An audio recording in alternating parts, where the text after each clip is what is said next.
ಇವತ್ತು LIC life insurance company ವಿಮಾ ಸಂಸ್ಥೆ ಹೇಳುತ್ತಿರುವ ಯೋಗಕ್ಷೇಮಂ ವಹಾಮ್ಯಹಂ ಅನ್ನುವ ಮಾತನ್ನು ಅವತ್ತು ಮಹಾಭಾರತದ ಕಾಲದಲ್ಲಿ ಸ್ವತಃ ಶ್ರೀಕೃಷ್ಣ ಪರಮಾತ್ಮನು ಅರ್ಜುನನಿಗೆ ಹೇಳಿದ್ದು. ಭಗವದ್ಗೀತೆಯ 9ನೇ ಅಧ್ಯಾಯದ 22ನೇ ಶ್ಲೋಕದಲ್ಲಿ ಈ ಮಾತಿದೆ. ಯೋಗಕ್ಷೇಮಂ ವಹಾಮ್ಯಹಂ, ಅಹಂ ವಹಾಮಿ ಯೋಗಕ್ಷೇಮಂ. ಯೋಗಕ್ಷೇಮಂ ಅಹಂ ವಹಾಮಿ ಎಂದು.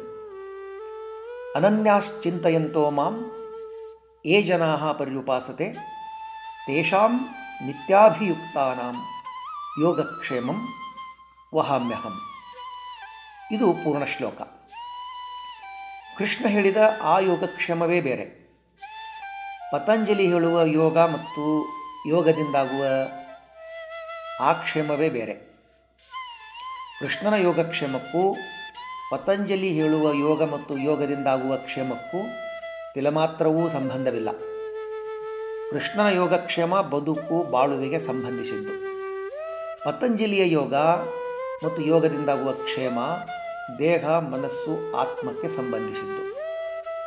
ಕೃಷ್ಣ ಭಗವದ್ಗೀತೆಯಲ್ಲಿ ಭಕ್ತನಿಗೆ ಹೇಳುತ್ತಾನೆ, ನೀನು ನನಗೆ ಸಂಪೂರ್ಣವಾಗಿ ಶರಣಾಗತನಾದರೆ ಅಥವಾ ನೀನು ನನ್ನನ್ನೇ ಕಡ್ಡಾಯವಾಗಿ ಕಚ್ಚಿಕೊಂಡು ನೆಚ್ಚಿಕೊಂಡು ಇರುವುದೇ ಆದರೆ ನಿನ್ನ ಯೋಗಕ್ಷೇಮಕ್ಕೆ, ಅಂದರೆ ನಿನ್ನ ಕಷ್ಟ ಸುಖಗಳಿಗೆ, ನಿನ್ನ ದುಃಖ ದುಮ್ಮಾನಗಳಿಗೆ ಮತ್ತು ನಿನ್ನ ಒಳಿತು ಕೆಡುಕುಗಳಿಗೆ ನಾನು ಹೆಗಲು ಕೊಟ್ಟುಕೊಂಡಿರುತ್ತೇನೆ. ನೀನು ಚಿಂತೆ ಮಾಡುವುದು ಬೇಡ ಎಂದು. ಕೃಷ್ಣನ ಯೋಗಕ್ಷೇಮ ಶರಣಾಗತಿಯನ್ನು ಬಯಸುತ್ತದೆ. ಪತಂಜಲಿಯ ಯೋಗ ಸಾಧನೆಯನ್ನು ಬಯಸುತ್ತದೆ. ಕೃಷ್ಣನ ಯೋಗಕ್ಷೇಮದಲ್ಲಿ ದೇವರ ಭರವಸೆ ಇದೆ. ಪತಂಜಲಿಯ ಯೋಗದಲ್ಲಿ ಮತ್ತು ಆ ಯೋಗದಲ್ಲಿರುವ ಕ್ಷೇಮದಲ್ಲಿ ಆತ್ಮವಿಶ್ವಾಸವಿದೆ, ಅಚಲ ನಿರ್ಧಾರವಿದೆ. ಕೃಷ್ಣನ ಯೋಗಕ್ಷೇಮಕ್ಕೆ ನಂಬಿಕೆ ಮತ್ತು ವಿಶ್ವಾಸ ಮೂಲ.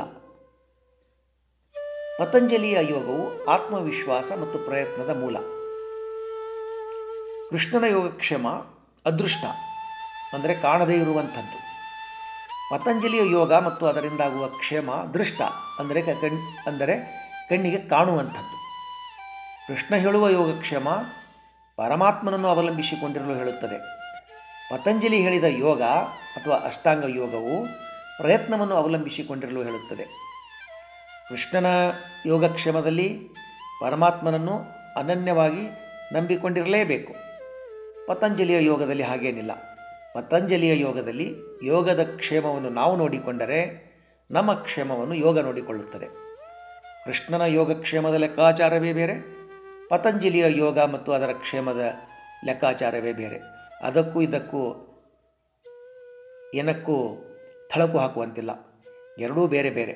ಒಂದು ಪೂರ್ವ, ಇನ್ನೊಂದು ಪಶ್ಚಿಮ, ಒಂದು ಉತ್ತರ, ಇನ್ನೊಂದು ದಕ್ಷಿಣ. ಪತಂಜಲಿಯ ಯೋಗವದು ದೇಹ ಮನಸ್ಸು ಆತ್ಮಗಳ ಸಮ್ಮಿಲನದ ಸಂಗಮ. ಪತಂಜಲಿಯ ಪ್ರಕಾರ ದೇಹ ಮನಸ್ಸು ಆತ್ಮಗಳ ಸಂಯೋಗವೇ ಯೋಗ. ಯೋಗಶ್ಚಿತ್ತ ವೃತ್ತಿ ನಿರೋಧ, ಯೋಗ ಚಿತ್ತವೃತ್ತಿ ನಿರೋಧ. ಇದು ಯೋಗ ಸೂತ್ರಕಾರ ಪತಂಜಲಿ ಉವಾಚ. ಪತಂಜಲಿ ಯೋಗಕ್ಕೆ ಒಂದು ಹೊಸ ಆಯಾಮವನ್ನು ತಂದುಕೊಟ್ಟ ಮಹಾನುಭಾವ. ಯೋಗ ದಿನದಂದು ತ್ರಿಕಾಲ ಸ್ಮರಣೀಯ ಪತಂಜಲಿಗೆ ಒಂದು ಆದ್ಯ ನಮನವನ್ನು ಸಲ್ಲಿಸಲೇಬೇಕು.